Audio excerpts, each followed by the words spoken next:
মদিনাওয়ালা নবী জানায় দেন, জমিনের ভিতরে যারা আমার সুন্নাতকে মহব্বত করবে, ভালোবাসবে, তারা সরাসরি আমি মুহাম্মদকে ভালোবাসবে। জোরে বলেন সুবহানাল্লাহ। ওয়ামান আহাব্বানি কানা মাই ফিল জান্নাহ। মদিনাওয়ালা নবী জানায় দেন, আর যারা আমি মুহাম্মদকে ভালোবাসবে তারা আমার সাথে জান্নাতে চলে যাবে। নবীর সাথে জান্নাতে যেতে চাই না আমরা? কি বলেন? যেতে চাই তো ইনশাআল্লাহ। তাইলে কি করতে হবে? নবীর আদর্শ আমার আপনার জীবনে বাস্তবায়ন করতে হবে। তাহলে আয়াত এবং হাদিস থেকে আমরা যতটুকু যা বুঝলাম, পৃথিবীর কেউ যদি আল্লাহকে নিজের করে পেতে চায়, আল্লাহকে মহব্বত করতে চায়, ভালোবাসতে চায়, তাহলে তাকে কি করতে হবে? একমাত্র মুহাম্মাদের জীবন আদর্শ নিজের জীবনে ফিট করতে হবে। মুহাম্মাদের আদর্শ ছাড়া, মুহাম্মাদকে ভালোবাসা ছাড়া পৃথিবীর কেউ আল্লাহ এবং রাসূলের ভালোবাসা অর্জন করতে পারবে না। এখন আমরা যারা এখানে উপস্থিত আছি, তারা কি আমরা নবীকে ভালোবাসি? হ্যাঁ? প্রমাণ কি? প্রমাণ আছে কোনো? খালি জবান দিয়ে বললাম নবীকে ভালোবাসেন নি আপনি?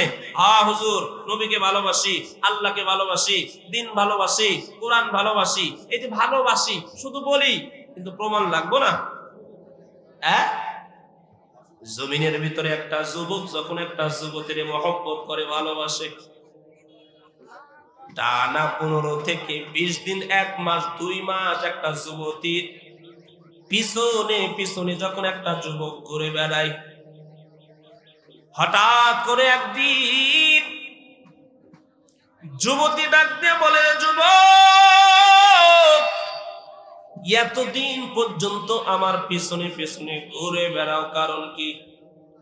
যুবক ডাক দেয়া কয়, রে নারী, আমি তোমারে বড় মহব্বত করি, ভালোবাসি, যে কারণে তোমার পিছনে পিছনে ঘুরি। যুবতী ডাক দেয়া কয়, রে যুবক, তুমি কি আমারে সত্যি ভালোবাসো? বলে, হ্যাঁ, আমি তোমারে সত্যি ভালোবাসি। ভালো যদি বেশি থাকো প্রমাণ দাও, প্রমাণ দেখতে চাই কিনা? এই যুবক যারা আছে, যুবকরা তো এখন ফিল্ডিং মারতেছে বাইরে, ঠিক না বেটি? যুবক বলে, হ্যাঁ তোমারে ভালোবাসি। বলে, কতটা? নিজের জীবনের চাইতে বেশি। বলে, আমার জন্য কি করতে পারবা? তোমার জন্য সব কিছু করতে পারবো। বলে কি বলে না? জোরে বলে। যুবতী ডাক দিয়ে কয়, যুবক, সব করতে পারবো? বলে, হ্যাঁ, সব করতে পারবো। আমার জন্য মরতে পারবো। আমার জন্য মাকে ছাড়তে পারবা? বলে, ছাড়তে পারবো। বাবাকে ছাড়তে পারবা? বলে, বাবাকে ছাড়তে পারবো। এই জন্য জমিনের ভিতরে তাকায় দেখবেন এমন কিছু যুবক আছে, তার ছেড়া একটা নারীর জন্য মাকে ছেড়ে দেয়, বাবাকে ছেড়ে দেয়, নিজের আপন বন্ধু বান্ধব ভাই সবাইকে ছেড়ে দেয়। আছে না নাই?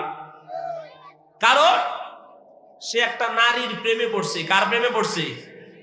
একটা নারীর প্রেমে পড়ে একটা যুবক সব কিছু যদি ছেড়ে দেয়, হে মুমিন, তাইলে তুমি যে বলো মুহাম্মদকে ভালোবাসি, মুহাম্মাদের জন্য কয়দিন নামাজ পড়ছো? তুমি যে বলো মুহাম্মদকে ভালোবাসি, মুহাম্মদের জন্য তোমার দাড়িটা মুখের মধ্যে কেন রাখো নাই? এই মুহাম্মদকে যদি ভালোবাসো, আজ পর্যন্ত হারাম ছাড়লা না কেন? মুহাম্মদকে যদি ভালোবেসে থাকো, আজ পর্যন্ত মিথ্যা ছাড়লে না কেন? মুহাম্মদকে যদি ভালোবেসে থাকো, আজকে এতিমের সম্পদ হরণ করো কেন? মুহাম্মদকে যদি ভালোবেসে থাকো, আজকে সুদ ঘুষ তুমি খাও কেন? মুহাম্মদকে যদি ভালোবেসে থাকো, ঘুমের বেলায় তোমার কেন সুন্নত নাই? মুহাম্মদকে যদি ভালোবেসে থাকো, বলো তোমার পরিবারের ভিতরে মুহাম্মাদের আদর্শ কেন নাই? মুহাম্মদকে যদি ভালোবেসেই থাকো, বলো তোমার চেহারার ভিতরে কেন মুহাম্মাদের আদর্শ না? ঠিক না ভাই? শুধু ভালোবাসি, কিন্তু মুহাম্মাদের একটা আদর্শ আমার আপনার জীবনের ভিতরে নাই। আপনারা যাই বলেন, আমি আলোচনা করে শান্তি পাচ্ছি না। কেন জানেন? এই যে সাউন্ড, আমার কানের ভিতরে ঝাপসা আওয়াজ আসতেছে, ক্লিয়ার না। আর আমি কথা বলতেছি, কথাগুলো বাজতেছে, ফেটে যাচ্ছে, এজন্য কষ্ট হচ্ছে। এত বড় একটা প্রোগ্রামের সাউন্ড হবে অন্যরকম, ঠিক না ভাই? ঠিক, নিখুঁত সাউন্ড হবে। এত বড় প্যান্ডেল করেছেন, আয়োজন করেছেন, কিন্তু সাউন্ড এত বাজে হলে হয়? এজন্য যারা আছেন, আমি তো আমজাম কাঁঠাল লিচু ছোট বক্তা আমার নাই চালায় নিব, কিন্তু বড় বক্তা যখন আসবে তখন তার কথা শুনবে না, ঠিক না ভাই? ঠিক, এত দূর থেকে কষ্ট করে আসবে, আলোচনা যদি করেও মজা না পায়, আপনারা শুনেও যদি মজা না পান, তাহলে হলো? জোরে বলেন। এই জন্য সাউন্ডটা একটু সুন্দর করেন, এত ঈদ দরকার নাই। হ্যাঁ, এটা বাজতেছে, খালি শুধু বাজতেছে, কানের ভিতরে লাগে, সাউন্ডটা নিখুঁত হতে হবে। তাইলে মুহাম্মাদের আদর্শ না মেনে আমরা যদি শুধু মুখ দিয়ে বলি যে মুহাম্মাদকে ভালোবাসি, তাহলে হবে না। বরং মুহাম্মাদের প্রত্যেকটা আদর্শ আমার আপনার জীবনের ভিতরে থাকতে, এর নবীর আশিকের দল। কিন্তু কপাল বড় খারাপ, আজকে মুহাম্মাদের আদর্শ আমাদের ভিতরে নাই। ওয়ামান ইউতি'র রাসূল ফাকাদ আতা আল্লাহ, মুহাম্মাদের আনুগত্য যারা করলো তারা আল্লাহর আনুগত্য করলো। মুহাম্মাদের আনুগত্য যারা করবে না তারা আল্লাহর আনুগত্য করে না, আল্লাহর ভালোবাসা অর্জন করতে পারবে না। এর নবীর আশিকের দল, মুহাম্মাদের আদর্শ কেমনে মানবো? জীবনের সকল ক্ষেত্রে মুহাম্মাদের আদর্শ মানবো, আর নিয়ত করব মুহাম্মাদের একটা সুন্নাহ, একটা আমল আমরা ছাড়বো না। মদিনাওয়ালা নবীর এত সুন্নাহ, এত দামি দামি সুন্নাহ কিন্তু মুসলমানের ভিতরে নাই, ঠিক না ভাই? ঠিক, কপাল কত খারাপ। আজ মুসলমানের ঘরে জন্ম নিয়ে বেঈমানের ভিতর রাতের বেলা ঘুমায়, ঠিক না ভাই? ঠিক, জোরে। কিন্তু মদিনাওয়ালা নবী শিক্ষা দেন, রাতের বেলা ঘুমাইতে যাইবা সেখানেও সুন্নাহ আছে না নাই? রাতের বেলা সারা রাত মোবাইল, গজবের মোবাইল, দোয়া পড়ারও সুযোগ নাই, ঠিক না বেটি? সারা রাত শুধু মোবাইল ফোনে চ্যাটিং চলে, দোয়া পড়ার সময় নাই। অথচ মদিনাওয়ালা নবী জানায় দেন, রাতের বেলা যখন ঘুমাইতে যাইবা ওযু করে ঘুমাও, সুন্নাহ। জোরে বলেন সুবহানাল্লাহ। রাতের বেলা যখন ঘুমাইতে যাও দোয়া পড়ে ঘুমানো সুন্নাহ। রাতের বেলা যখন ঘুমাইতে যাও ডান কাত হয়ে ঘুমাইবা সুন্নাহ। একটা সুন্নাতের কত দাম! জমিনের ভিতরে যারা একটা সুন্নাহ মেনে চলবে, মদিনাওয়ালা নবী জানায় দেন 100 শহীদের সওয়াব তাদের আমলনামায় দেওয়া হবে। আল্লাহু আকবার! কত শহীদের সওয়াব? 100 শহীদের সওয়াব তার আমলনামায়। কিন্তু এই সুন্নাহ আমরা মানি না, এত পরিমাণে পানি খাই না আমরা। মদিনাওয়ালা নবী জানায় দেন, এই যে পানি খাই, পানির ভিতরে 6টা সুন্নাত আছে। সুবহানাল্লাহ। কিন্তু মুসলমানের ঘরে জন্ম নিয়েছে, মুসলমানের সন্তান জানে না। বাবা, অল্প সময় আমলের আলোচনা করব, থাকবেন তো ইনশাআল্লাহ? বাকি আলোচনা প্রধান বক্তা করবে, আমি একটু আমলের আলোচনা করব। পানি খাইতে গেলে সুন্নাহ কয়টা? 6টা সুন্নাহ আছে। কিন্তু সকাল বেলা পানি খাই, দুপুর বেলা পানি পান করি, রাতের বেলা পানি পান করি, সুন্নাহর খবর নাই। অথচ মদিনাওয়ালা নবী জানায় দেন, পানি পান করবা ডান হাতে পান করো সুন্নাহ, বিসমিল্লাহ বলে পান করো সুন্নাহ, 3 নিঃশ্বাসে পান করো সুন্নাহ, বসে পান করো সুন্নাহ, আবার পানি পান করার শেষে আলহামদুলিল্লাহ বলো সুন্নাহ। তো খুঁজাও সুন্নতে আহমদ, খুঁজাবা মুহাম্মদ, কাইবুয়াত নিসবত কারে শাইত মি কুনি নাম তো বলি দিগর ওলি লানত আস্ত আইবার ওলি হাম সুরাত হাম সিরাতে মুস্তফা در تمامی حال یکن اتباع سنت خیر البشر گیر لازم تابعی ای پسر খারাপ লাগে বাজার নবীর এত বড় সুন্নাত এত দামি দামি সুন্নাত এরে মুসলমান নবীর আশিকের দল পানির সুন্নাহ কত বড় নিয়ামত জানো না হে মুমিন সারাটা দিন পানি পান করি অথচ হাসরের ময়দানে একটা গ্লাস পানি পাওয়া যাবে বনি ইসরাইলের এক আল্লাহর বান্দা 500 বছর ইবাদত করেছে কত বছর জোরে বলেন 500 বছর ইবাদত ইন্তেকালের পর আল্লাহ ডাক দেয়া কয় রে বান্দা 500 বছর ইবাদত করে কবরে আসছো আজ বলো আমি আল্লাহর রহমত দিয়া জান্নাতে যেতে চাও নাকি তোমার ইবাদত দিয়া জান্নাতে যেতে চাও 500 বছর ইবাদত করছে আর কিছু লাগেনি তো ইবাদত দিয়ে কই যাবে জান্নাতে যাবে বান্দা ডাক দিয়ে কয় হে মালিক 500 বছর ইবাদত করছি ইবাদত দিয়া জান্নাতে যেতে চাই আল্লাহ বলে রে ফেরেশতা বান্দাটারে একটু জাহান্নামের কিনারায় নিয়ে যাও জাহান্নামের কিনারায় নেওয়ার পর জাহান্নামের আগুনের যখন একটা হাওয়া শরীরের ভিতরে লাগছে শরীরটা এত ঘেমে গেছে জাহান্নামের আগুনের তাপে গলা শুকাইয়া পিপাসা লেগে গেছে পানির জন্য ছটফট শুরু করে দিয়েছে ডাক দিয়ে কয় ও মালিক একটা গ্লাস পানি না হইলে জীবন বাঁচানো সম্ভব না আল্লাহ বলে রে ফেরেশতা একটা গ্লাস পানি নাও আর আমার ওই বান্দার সামনে একটা গ্লাস পানি নিয়ে একটু হাঁটাহাঁটি করো বান্দা পানি দেখার পর ডাক দিয়ে কয় ও আল্লাহ পানিটা আমারে দেন পানি পান করতে চায় ফেরেশতা ডাক দিয়ে কয় পানি যদি পান করতে চাও 500 বছরের ইবাদত লাগবে এক গ্লাস পানি দেওয়া হবে কয় বছরের ইবাদত আলোচনা কি শুনতেছেন এক গ্লাস পানি দেওয়া হবে ইবাদত লাগবে কত 500 বছরের ইবাদত দেওয়া লাগবে আল্লাহ বললেন তাইলে এই গ্লাস পানি পাওয়া যাবে বান্দা ডাক দিয়ে কয় আল্লাহ 500 বছরের ইবাদত দিয়া দিলাম একটা গ্লাস পানি দেন একটা গ্লাস পানি পান করার পরে বান্দার তৃপ্তি মেটে না ডাক দিয়ে কয় মালিক আরেক গ্লাস পানির প্রয়োজন ফেরেশতা আরেক গ্লাস পানি নিয়ে চলে আসলেন ডাক দিয়ে কয় আরেক গ্লাস পানি যদি চাও আরো 500 বছরের ইবাদত লাগবে কত আর আছে যা করছিল তা তো দিয়ে দিছে এখন পাই কই আল্লাহ ডাক দেয়া কয় বান্দা এবার কি ইবাদত দিয়া জান্নাতে যেতে চাও নাকি আমি আল্লাহর দয়া দিয়ে যেতে চাও ডাক দিয়ে কয় আল্লাহ আপনার দয়া ছাড়া জান্নাতে যাওয়া সম্ভব না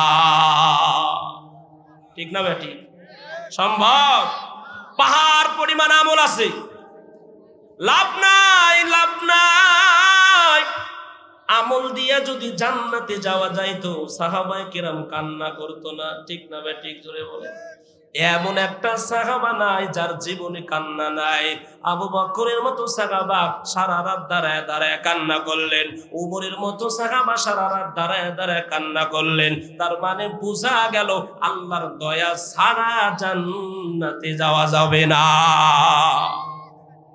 কি লাগবে আল্লাহর ওলি ডাক দিয়ে কয় হে মালিক একটা গ্লাস পানি ক্রয় করতে যদি 500 বছরের ইবাদত লাগে আল্লাহ দুনিয়াতে কি পরিমাণ পানি পান করেছি সকাল বেলা কি পরিমাণ পানি পান করেছি দুপুর বেলা কি পরিমাণ পানি পান করেছি রাতের বেলা কি পরিমাণ পানি পান করেছি ও দয়ার মালিক আপনি যদি এই পানির মূল্য চাইতেন দুনিয়ার মানুষ কেমনে পানির মূল্য আদায় করত সম্ভব তাহলে কি পরিমাণ আমরা পানি পান করি চিন্তা করেন। এই জন্য নবীজির সুন্নাহর বড় দাম। সাহাবায়ে কেরাম নবীর সুন্নাহ মেনেছে, জীবন দিয়ে সুন্নাহ মানছে রে বাবা। এর নবীর আশিকের দল।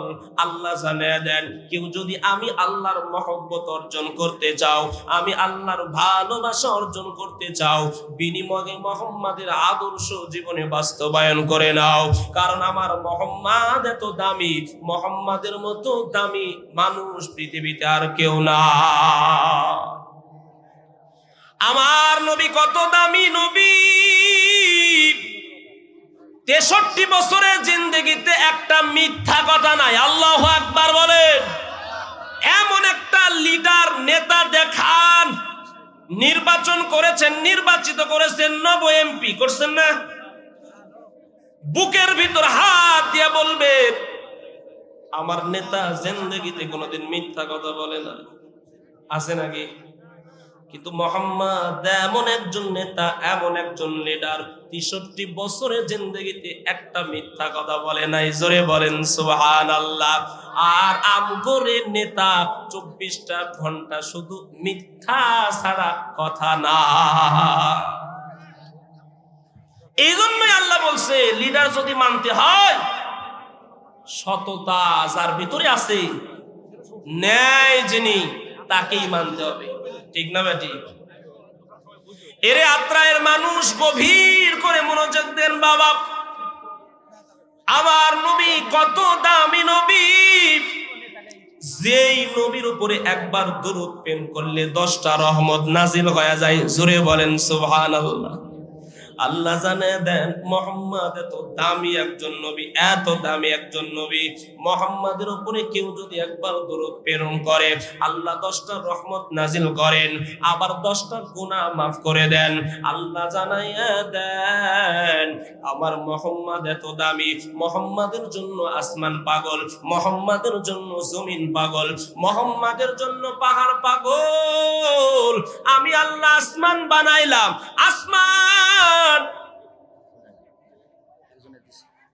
আসমান আমার গোলামি করে। সুবহানাল্লাহ বলেন। আমি আল্লাহ জমিন বানাইছি, জমিনটা আমার গোলামি করে।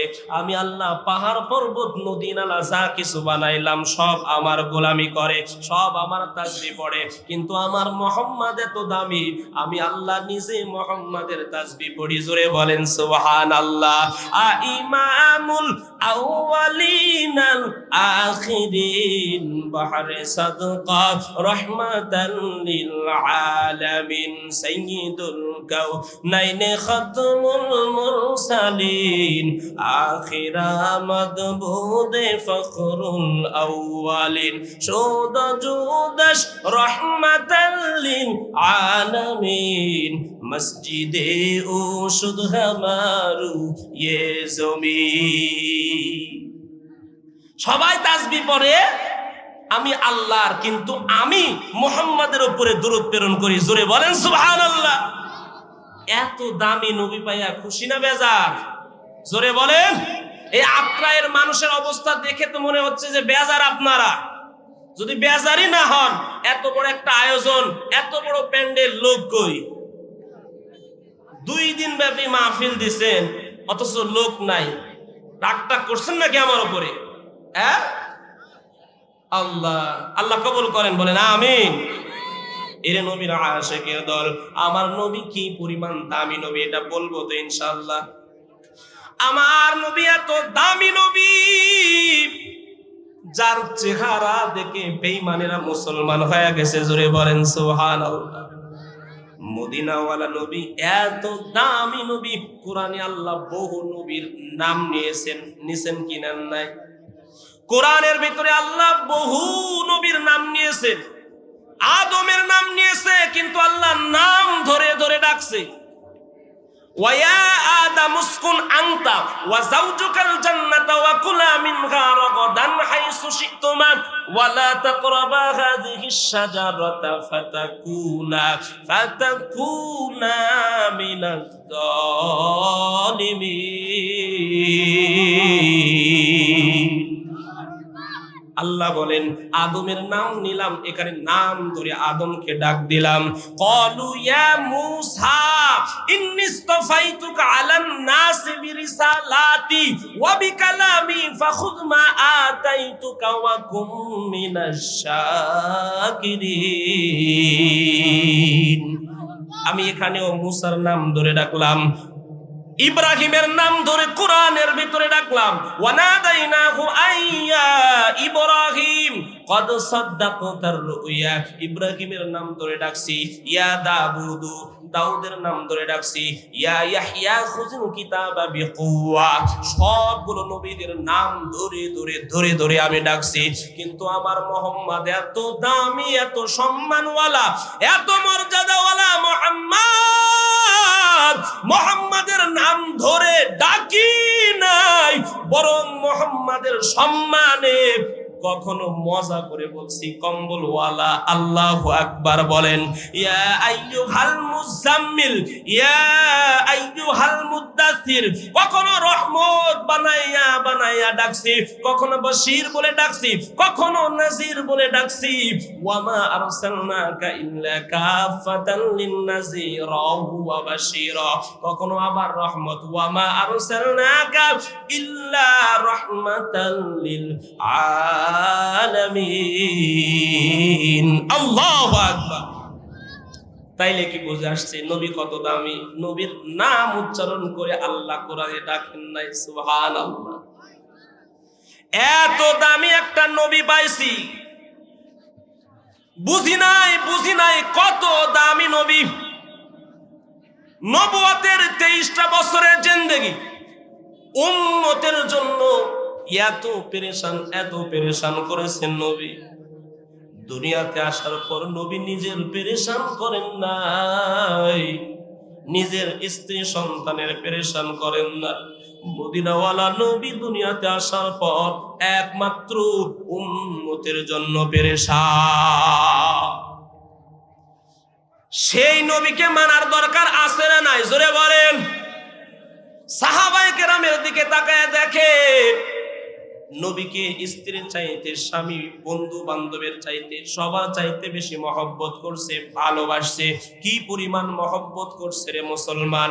এত পরিমাণ মহব্বত, নবীর জন্য জীবন দেওয়ার প্রয়োজন হলে জীবন দিয়েছে। নবীর জন্য যদি সব কিছু বিসর্জন দেওয়া লাগছে, নবীর জন্য সব কিছু বিসর্জন দিয়েছে। কথা বলেন ঠিক না ঠিক? কিন্তু জীবনে একটা সুন্নাত সাহাবায়ে কেরাম ছাড়ে নাই। আল্লাহু আকবার। কিন্তু আমরা তো সুন্নত মানতেই চাই না। হাই রে কপাল! আমরা খালি মিষ্টি খাওয়ার সুন্নত বুঝি, খাবার পরে যে মিষ্টি খাইতে হয় এই সুন্নাত। খাবার পরে যদি কেউ উঠে যায়, এই মিয়া উঠেন কে? বুঝেন না খাবার পরে সুন্নাত আছে? কি সুন্নাত? মিষ্টি খাওয়া সুন্নাত, সহজ সুন্নাত বুঝে, বাকি সুন্নাতগুলোর আর দরকার লাগে না। কথা বলেন ঠিক না ঠিক? এর মুসলমান নবীর আশিকের দল, কিন্তু নবীর সাহাবারা সুন্নাত ছাড়ে নাই। নবীর একজন সাহাবা যার নাম হলো সাদ সালামি। কি নাম? সাদ সালামি নামের একজন সাহাবী 8 মাস আগে ইসলাম গ্রহণ করেছেন। মসজিদে নববীর ভিতরে বসে বসে কান্নার আওয়াজ দেয়। মদিনাওয়ালা নবী, রহমতের নবী ডাক দিয়ে কয়, রে সাহাবী কেন কান্না করো? সাহাবী ডাক দিয়ে কয়, ও পয়গম্বর, আপনার সবগুলো সুন্নাত মেনেছি, কিন্তু একটা সুন্নাত মানতে পারি নাই। কোন সুন্নাত মানতে পারো নাই? ডাক দিয়ে কয়, নবী সব সুন্নাত মানছি, কিন্তু বিবাহের সুন্নাত মানতে পারি না। কিসের সুন্নাত? বিবাহের সুন্নাত মানতে পারে নাই, এই জন্য কান্না করতেছি। নবী কয়, এটা কোনো বিষয়? এই সুন্নাত কেন মানতে পারবে না? তুমি কি বিবাহ করতে চাও? বিয়ে আর কে করতে না চায় বলেন? বিয়ের কথা যদি যুবকদেরকে বলা হয়, লাভবাহিক বলে লাভ দেয়, ঠিক না ভাই? ঠিক জোরে বলেন। কিন্তু এখন বর্তমানের সময়ের যুবকরা বিয়ে করতে চায় না। কারণ কি বলেন তো? কারণ বর্তমান সময়ের যুবকদের জীবন যৌবন সব খাইছে এই মোবাইলে। কথা কোন ঠিক না ভাই? এই যে জীবন যৌবন মোবাইলে খাইছে, যার কারণে বিবাহের কথা বললে এখনো সময় হয় নাই, আরো সময় আছে। ঠিক না ঠিক? এই গজবের মোবাইলের কারণে আজকে যুবকের সব শেষ। সারা রাত, এই যে শীতের রাত, ল্যাপের মধ্যে কি করবে, একা একা, বউ নাই, বুঝেন না? এই যে সারা রাত এই গজবের মোবাইল। জামানা শেষ মোবাইলের কারণে। কিসের কারণে জোরে বলেন? জামানা মোবাইলে খাইছে, জামানা মোবাইলে খাইছে। ঠিক না বেটি?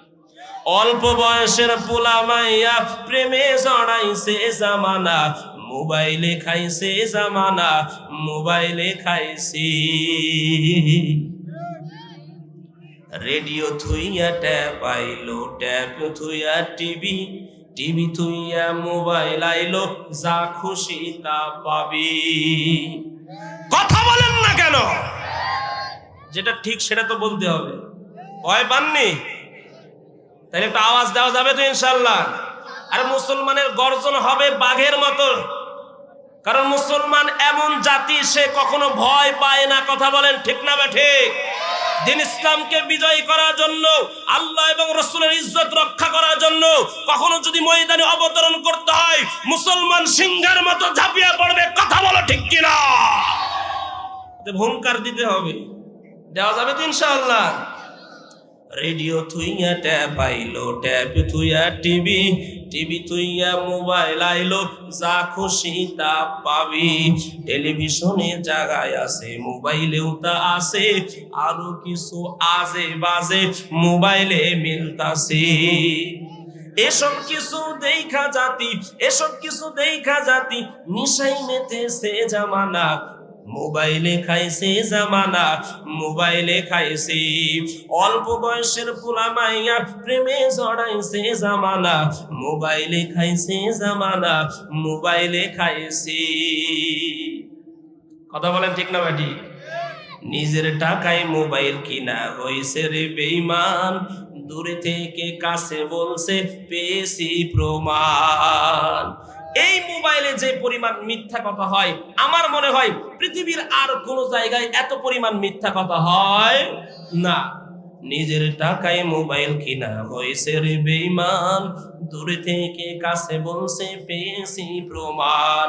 নামাজে দাঁড়াইলে গিয়া মসজিদের ভিতরে, সেখানেও মোবাইলেতে হিন্দি গান বাজে। ছোট বড় সবাই রেহাই, ছোট বড় সবাই রেহাই, মোবাইলের রোগে ধরেছে জামানা, মোবাইলে খাইছে, জামানা মোবাইলে খাইছে। অল্প বয়সের পোলা মাইয়া প্রেমে জড়াইছে, জামানা মোবাইলে খাইছে, জামানা মোবাইলে খাইছে। তো আল্লাহর নবী ওই সাহাবীকে ডাক দিয়ে বলে, হে সাহাবী, তুমি কি বিবাহ করতে চাও?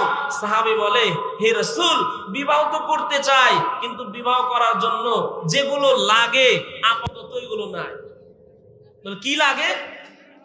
বিবাহ করার জন্য সম্পদের প্রয়োজন আছে না নাই? জোরে বলেন। আচ্ছা, বিবাহের জন্য ছেলে একটু সুন্দর হওয়া দরকার আছে না নাই? তো ডাক দিয়ে কয়, নবী, আমার চেহারাও সুন্দর না, আবার আমার সম্পদও নাই, তাইলে আমি বিবাহ করব কেমন? মদিনাওয়ালা নবী ডাক দেয়া কয়, রে সাহাবী, পেরেশানের কোনো দরকার নাই, বিবাহের ব্যবস্থা করব আমি পয়গম্বর।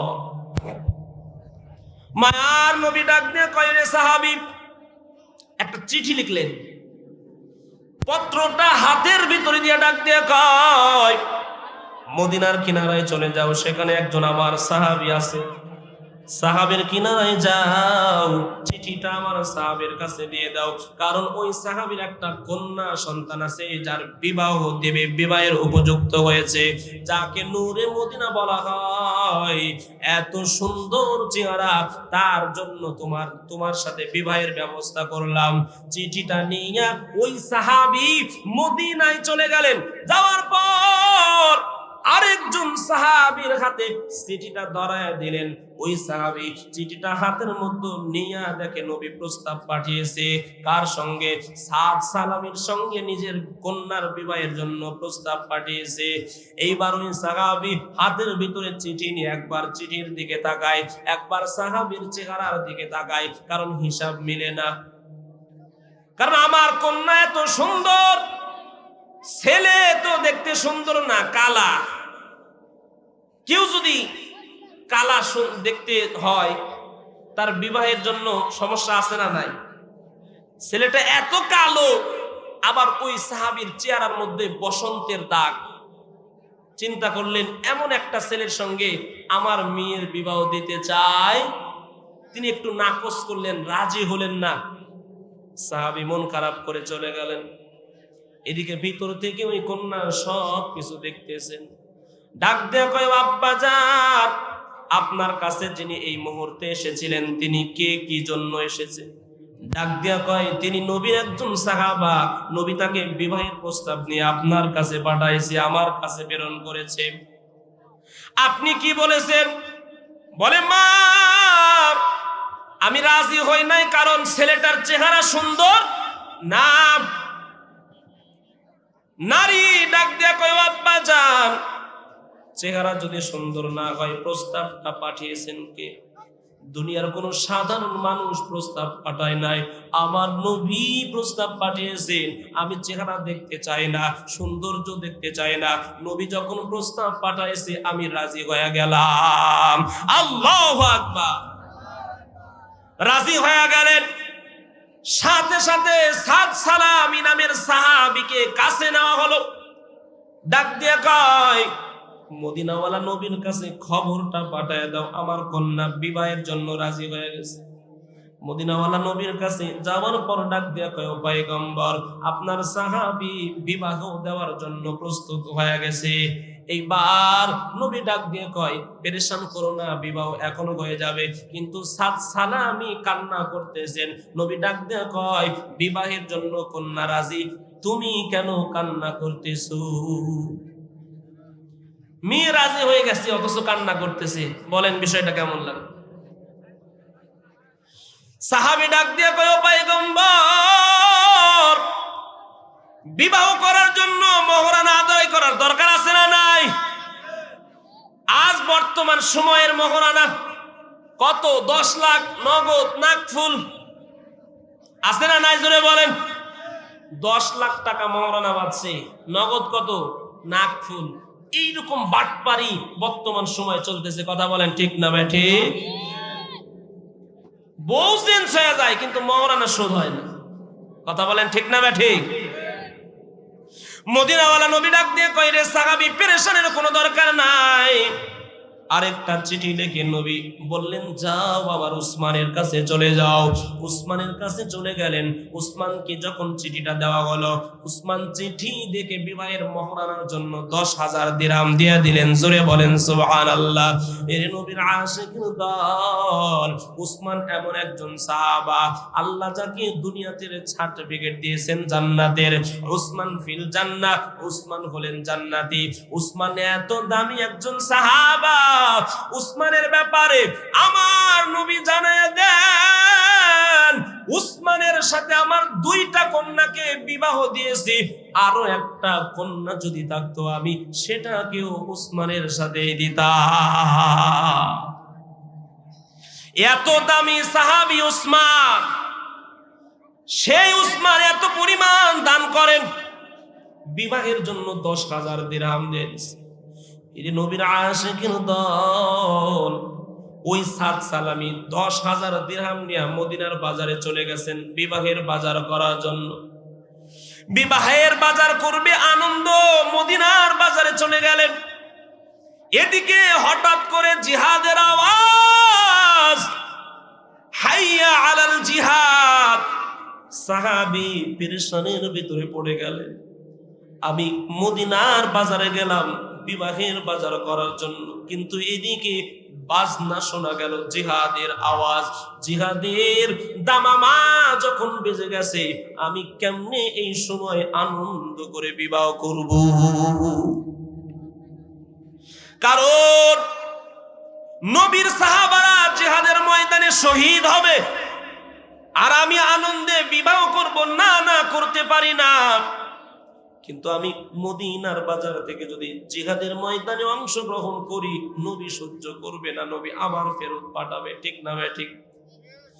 সাহাবী চিন্তা করলেন, আমি এখান থেকে জিহাদের ময়দানে চলে যাব, বিবাহ করলেন না, বাজারও করলেন না, নিজের ওই 10,000 দিরহাম ব্যয় করে যুদ্ধের জন্য ঢাল কিনলেন, অস্ত্র ক্রয় করলেন, একটা কালো কাপড় মুখের ভিতরে লাগাইয়া জিহাদের ময়দানে চলে গেলেন। জিহাদের ময়দানে যাওয়ার পর তাকায় দেখেন যুদ্ধ চলতেছে, সাহাবায়ে কেরামের সঙ্গে বেঈমানদের যুদ্ধ চলতেছে। ওই সাহাবী যুদ্ধের ভিতরে চলে গেলেন, এক এক এক এক করে সমস্ত বেঈমানদেরকে জাহান্নামে পাঠানো শুরু করলেন। হঠাৎ করে ওই সাহাবী যখন গভীরে চলে গেলেন, পিছন থেকে একটা বেঈমান সাহাবীকে এমন ভাবে আঘাত করলো, একটা ছুরির আঘাত পিছন থেকে সামন দিয়ে বের হয়ে গেল। সাথে সাথে জমিনের উপরে পড়ে গেলেন, তার উপরে আঘাত করা শুরু হয়ে গেল। কিছুক্ষণের মধ্যেই আল্লাহর বান্দা জমিন থেকে আসমানে পাড়ি জমালে, কারণ আর নাই, বান্দার ইন্তেকাল হয়ে গেল। যুদ্ধ শেষ হয়ে গেছে। মায়ার নবী সাহাবায়ে কেরামদেরকে ডাক দেয়া বলেন, হে সাহাবায়ে কেরাম, কে কোথায় আছো? যাও যাও, জিহাদের ময়দানে আমার যে সমস্ত সাহাবায়ে কেরাম শহীদ হয়ে গেছে তাদের লাশগুলো একত্রিত করো। সাহাবায়ে কেরাম সমস্ত লাশগুলোকে একত্রিত করার জন্য চলে গেলেন। এরে নবীর আশিকের দল।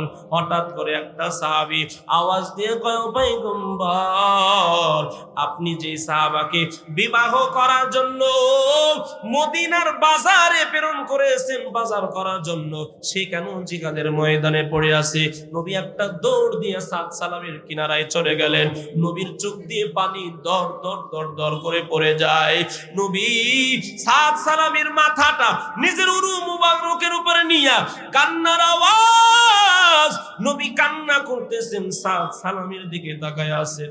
মায়ার নবী ডাক দেয়া কয়, রে সাহাবী, আমি নবী তোরে বিবাহের জন্য বাজারে পাঠাইলাম, তুই আমার মহব্বতে তোর জীবন বিলীন করে দিলি। হঠাৎ করে নবী তাকায়া দেখেন, যখন ওই সাহাবীর দিকে তাকাই তখন নবী কান্না করতেছে। আবার হঠাৎ করে আসমানের দিকে তাকায় নবী হাসতেছে, সুবহানাল্লাহ বলে। অবাক হয়ে গেল। সাহাবায়ে কেরাম ডাক দিয়ে কয়, ও পয়গম্বর, আপনি নিচের দিকে তাকায় কান্না করেন, আসমানের দিকে তাকায় কেন হাসি দেন? মদিনাওয়ালা নবী ডাক দিয়া কয়, রে সাহাবী, আল্লাহ তাআলা আমার এই সাহাবীর উপরে এত খুশি হয়েছে, আল্লাহ জান্নাতের দরওয়াজা ওপেন করে দিয়েছেন। জান্নাতের দরওয়াজা থেকে ওই জান্নাতের হুরগুলো অপেক্ষায় আছে তাকে ইস্তেকবাল জানানোর জন্য। আল্লাহু আকবার! কেমন কবুল হয়েছে, নবীর জন্য নিজের জীবন বিলীন করে দিয়েছে। তো এই নবীর আদর্শ, এই নবীর সুন্নাহ যদি আমরা মানতে না পারি, তাহলে জিন্দেগিতেও আল্লাহর ভালোবাসা অর্জন করতে পারবো না। এই জন্য নবীর আদর্শ মানতে হবে, নবীর সুন্নাহ মানতে হবে। প্রত্যেকটা ক্ষেত্রে নবীর সুন্নাহ। মদিনাওয়ালা নবীর 3টা সুন্নাহ এমন আছে, যেই সুন্নাহগুলো মানলে অন্য সুন্নাহ মানা সহজ হয়ে যায়। জোরে বলেন সুবহানাল্লাহ। মদিনাওয়ালা নবী জানিয়ে দেন, 1 নম্বরে বেশি বেশি বেশি বেশি সালাম দাও। কি দাও? বেশি বেশি সালাম দাও। সালাম প্রচার করো, প্রসার করো। ইয়া আইয়ুহান নাস আফশুস সালাম ওয়া আত'ইমুত তাআম ওয়া সাল্লু ওয়ান নাসু নিয়ামুন তাদখুলুল জান্নাতা বিসালাম। মদিনাওয়ালা নবী জানায় দেন, এরে দুনিয়ার মানুষ, বেশি বেশি বেশি বেশি সালাম দাও। অভাব দুঃখী গরিব যারা আছে তাদেরকে খাবার খাওয়াও। আর রাতের বেলা সবাই যখন ঘুমাইয়া যাবে, সবাই যখন ঘুমায়, তখন তুমি দাঁড়ায় যাও। কোথায়? তাহাজ্জুদের নামাজে দাঁড়ায় যাও। এটা এমন একটা সময় এমন একটা ইবাদত যেই সময় তোমার মা ঘুমায়, তোমার বাবা ঘুমায়, তোমার আত্মীয় স্বজন সবাই ঘুমায়, এখন আর কেউ নাই, তুমি সিজদা দাও আর সিজদার থেকে উঠাইয়া দুইটা হাত আল্লাহর দরবারে উঠাইয়া ডাক দাও, দয়ার মালিক জিন্দেগিতে এমন কোন গুনাহ নাই করি নাই, এমন কোন অন্যায় নাই করি নাই হে মালিক। আল্লাহ এই সময় সবাই ঘুমায় রে মালিক, এখন তুমি আর আমি ছাড়া দ্বিতীয় কেউ নাই। ও আল্লাহ তোমার দরবারে বড় আশা নিয়ে হাত দুইটা উঠাইলাম, আল্লাহ আপনি আমাকে মাফ করে দেন। মদিনাওয়ালা নবী বলেন, কেউ যখন ইখলাসের সাথে তওবা করে, ওই বান্দার চোখের পানি নাকের ডগায় আসার আগে আল্লাহ তার জিন্দেগির সব গুনাহ মাফ করে দেয়। অথচ আমরা চোখ দিয়ে পানি বের হয় না, তওবা তো দূরের কথা। কারণ কি? কারণ গুনাহ করতে করতে করতে করতে অন্তরটা পাথর হয়ে গেছে। কি হয়ে গেছে? গুনাহ করতে করতে অন্তর এত পাথর, ওয়াজ করলেও ওইটা ওখানে ঢুকে না, ভালো লাগে না। কারণ কি? কারণ এর ভিতরে ময়লা জমছে, বুঝেন নাই? আর এই ময়লা জমার কারণে ওয়াজের ময়দানে ভালো লাগে না, প্যান্ডেলেও বসতে পারে না। ঠিক না বেটি? এরে মুসলমান, নবীর আশিকের দল, আল্লাহকে পাওয়ার জন্য নবীর আদর্শ লাগবে, নেক আমল লাগবে। ঠিক না বেঠিক? জোরে বলে। নেক আমল ছাড়া কোনো উপায় নাই। আল্লাহ সামনে এত নিয়ামত রমজানুল মুবারক আমাদের সামনে দিচ্ছেন। ঠিক না বেঠিক? জোরে বলে।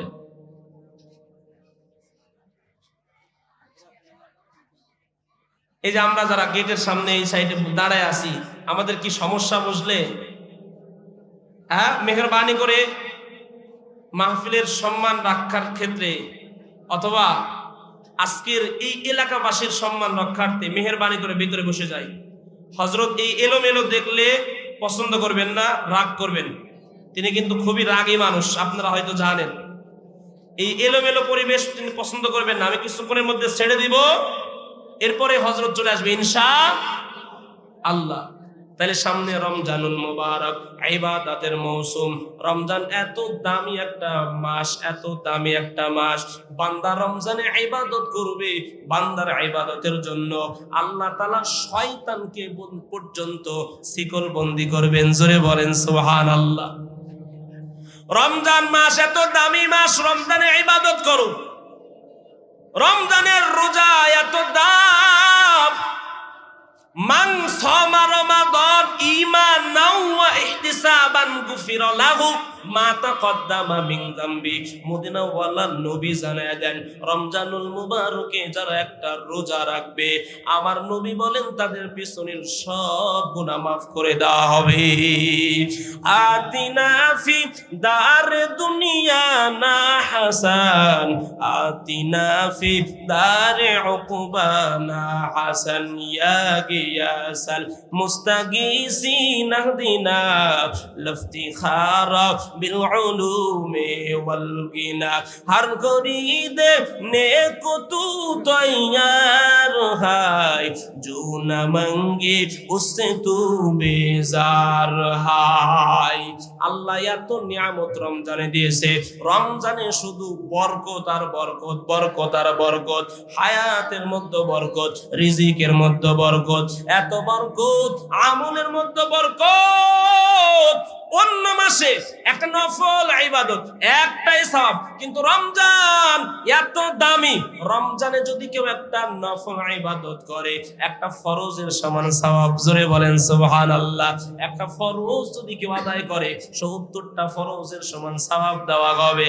রমজানের রোজার কত দাম মদিনাওয়ালা নবী জানায় দেন।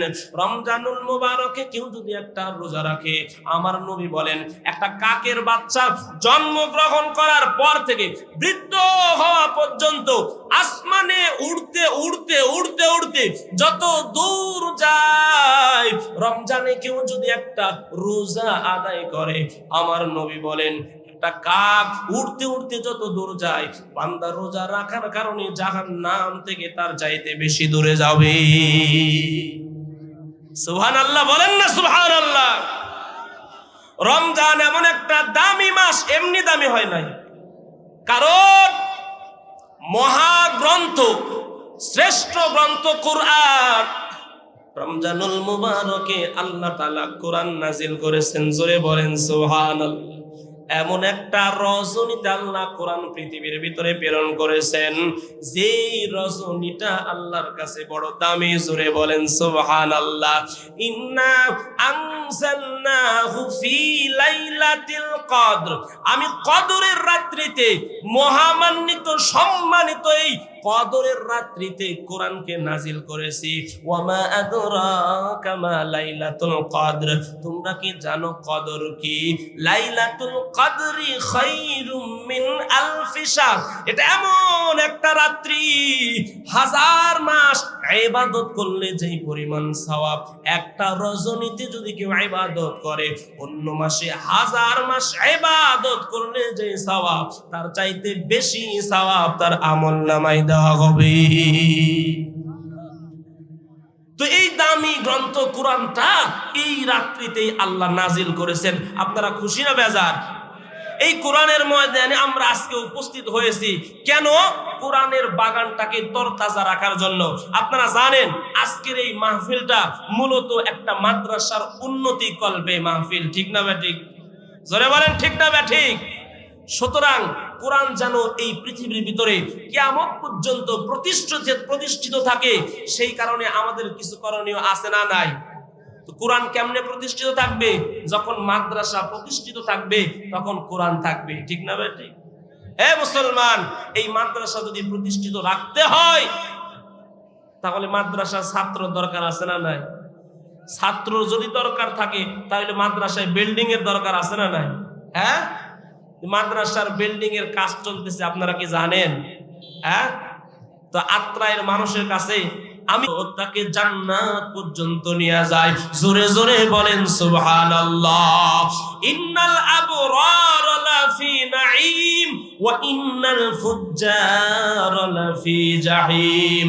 আল্লাহ জানায় দেন, দুনিয়াতে যারা নেক আমল করবে বিনিময়ে জান্নাতি হয়ে যাবে, দুনিয়াতে যারা নেক আমল করবে না জাহান্নামী হয়ে যাবে।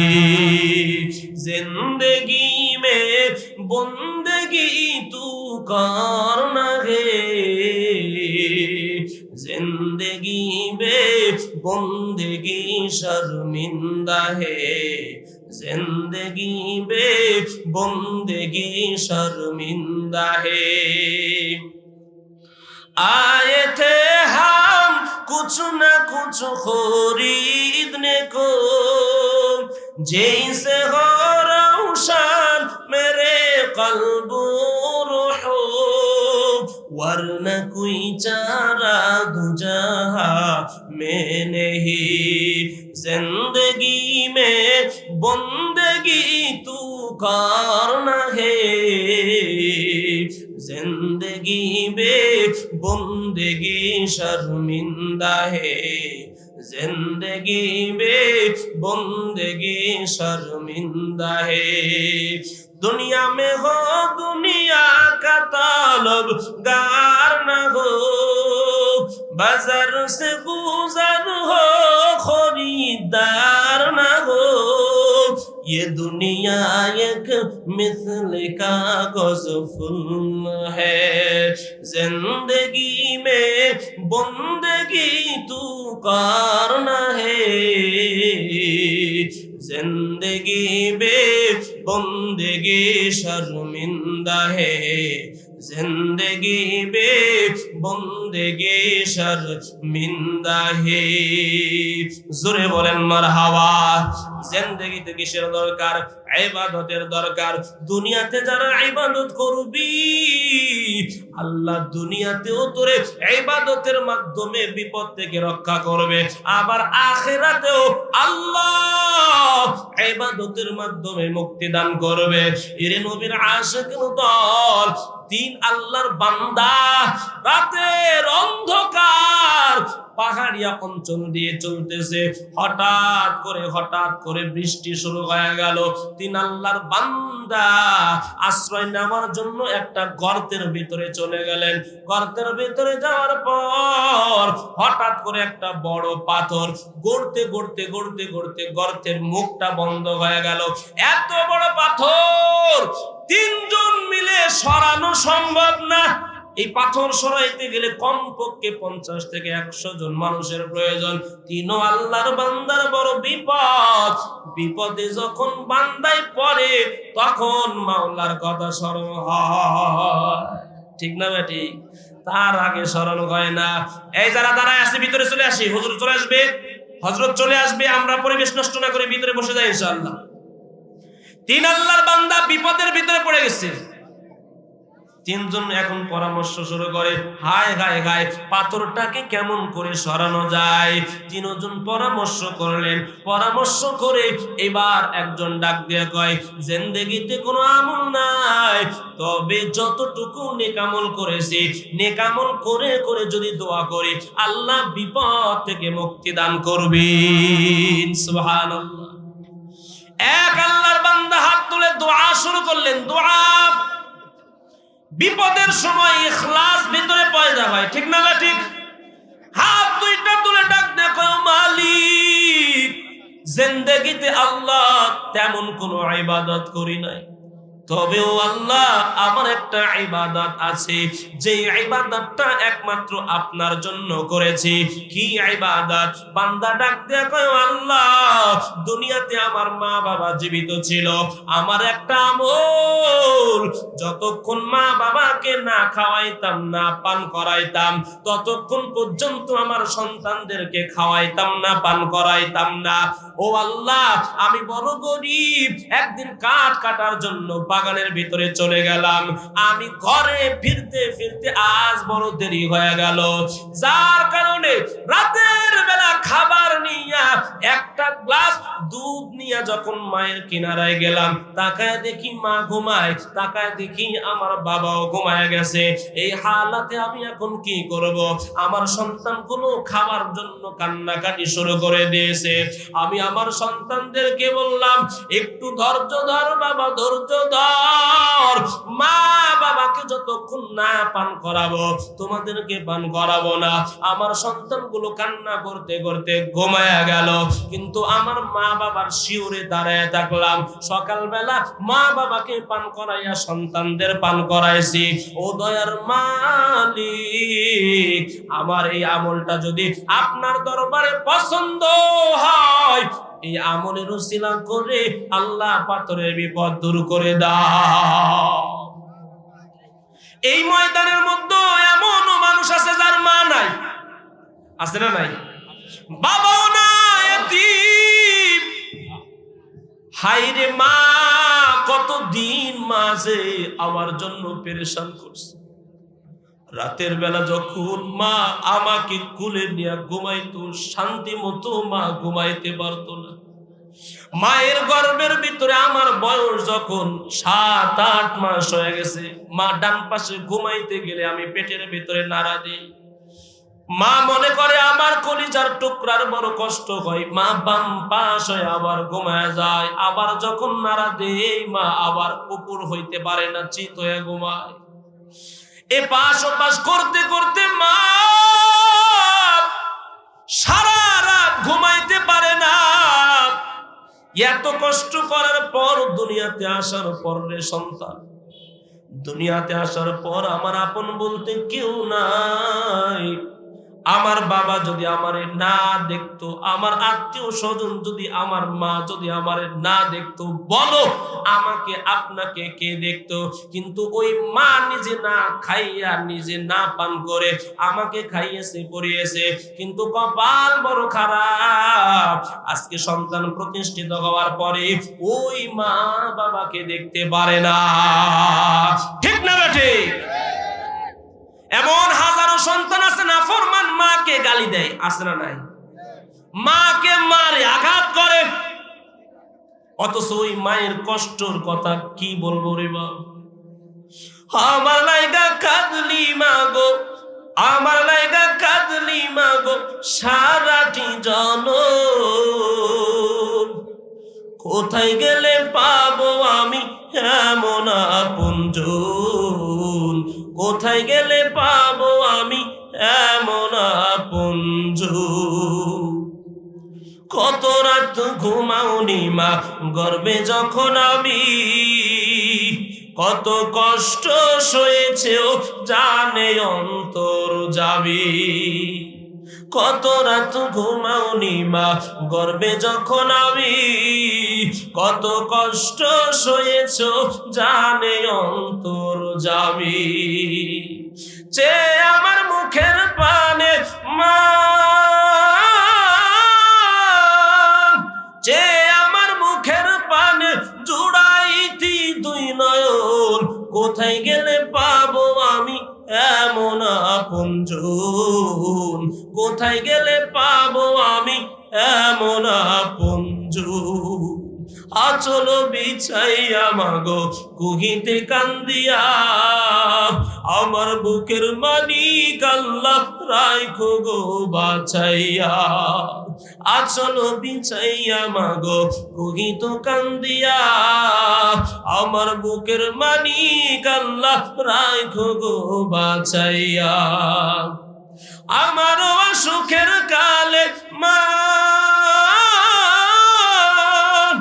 আমারও সুখের কালে ভাসাইতি দুই নয়ন, কোথায় গেলে পাবো আমি এমন আপনজন, কোথায় গেলে পাবো আমি এমন আপনজন। বুকের মানিক যদি দূরদেশের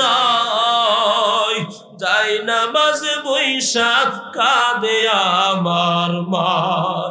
বুকের মানিক যদি বিদেশেতে রয়, যাই না মাঝে বৈশাখ কাঁদে আমার মা। চোখের পানি সাইডা কাঁদে মা, চোখের পানি সাইডা কাঁদে, কোথায় আমার বুকের ধন, কোথায় গেলে পাবো আমি এমন আপনজন, কোথায় গেলে পাবো আমি এমন আপনজন। আমার লাইগা কাঁদলি মাগো, আমার লাইগা কাঁদলি মাগো সারাটি জনম, কোথায় গেলে পাবো আমি এমন আপনজন, কোথায় গেলে পাবো আমি এমন আপনজন। জোরে বলেন মারহাবা। এর নবীর আশিকের দল তিন বান্দার মধ্যে এক বান্দা দোয়া শুরু করলেন, দ্বিতীয় বান্দা এবার দোয়া শুরু করলেন, ও দয়ার মালিক, জিন্দেগিতে কোনো ইবাদত করতে পারি নাই, তবে আল্লাহ একটা ইবাদত করছি। কি ইবাদত? আমি আমার চাচাতো বোনকে বড় মহব্বত করতাম, ভালোবাসতাম। একটা যুবক একটা যুবতীর যেই পরিমাণ মহব্বত করে আমিও তাকে মহব্বত করতাম। আমি একদিন দুর্ভিক্ষের সময় আমার চাচাতো বোনকে প্রস্তাব দিলাম, কুপ্রস্তাব দিলাম, আমার চাচাতো বোন রাজি হয়ে গেল। ও আল্লাহ, গুনাহ করার জন্য শয়তানের চক্রান্তে পড়ে গেলাম, গুনাহ করব। চাচাতো বোন আসছে, মুফাসসিরিনে কেরাম বলেন, কিতাবের ভিতরে ঘটনা আছে, কেউ বলেন আল্লাহর বান্দা যখন ওই নারীর দুই পায়ের মাঝখানে যখন গেলেন, এমন সময় নারীটা আওয়াজ দিলেন, ইত্তাকুল্লাহ, এ আমার চাচাতো ভাই, আল্লাহকে ভয় করিয়া করিয়া চলো, কারণ দুনিয়ার মানুষ যা দেখে না তা দেখেন কে? আরো জোরে বলেন, দেখেন কে? আল্লাহ দেখতেছে। হে ভাই, তুমি আমার সতীত্ব নষ্ট করিও না। তুমি যদি চাও বৈধভাবে আমার বাবা মাকে রাজি করে বিবাহ করে নাও, এরপরে তুমি আমার সঙ্গে মেলামেশা করো। বান্দা ডাক দিয়ে কয়, মালিক, আমার চাচাতো বোন যখন বলছে ইত্তাকুল্লাহ, আল্লাহকে ভয় করো, অন্তরের ভিতরে কম্পন শুরু হয়ে গেছে।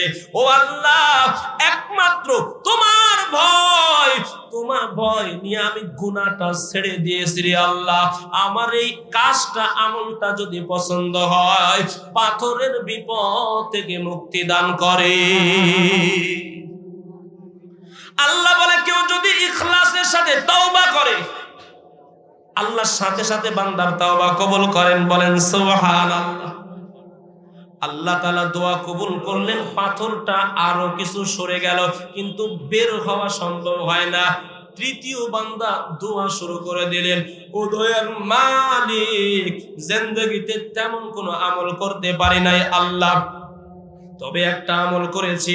আমার বাড়িতে কিছু শ্রমিক কাজ করত, কাজ করতে করতে সবাই পারিশ্রমিক নিয়ে চলে গেলেন, কিন্তু একটা শ্রমিক পারিশ্রমিক না নিয়ে চলে গেলেন। আমি তার ওই অর্থটা নিজের কাছে সংরক্ষণ করে রাখলাম। কিছুদিন পর একটা ছাগল ক্রয় করলাম, এই ছাগল থেকে বহু ছাগল আজ একটা পালে পরিণত হয়ে গেল। আল্লাহর ওই বান্দা কিছুদিন পর আমার কিনারায় চলে আসলেন পারিশ্রমিক নেওয়ার জন্য। আমি ওই বান্দাকে ডাক দিয়ে বললাম, রে বান্দা, তুমি যেই পারিশ্রমিকটা রেখে গেছো, তাকায় দেখো যেই পরিমাণ বরকির পাল, এই সবগুলোই তোমার। আল্লাহু আকবার।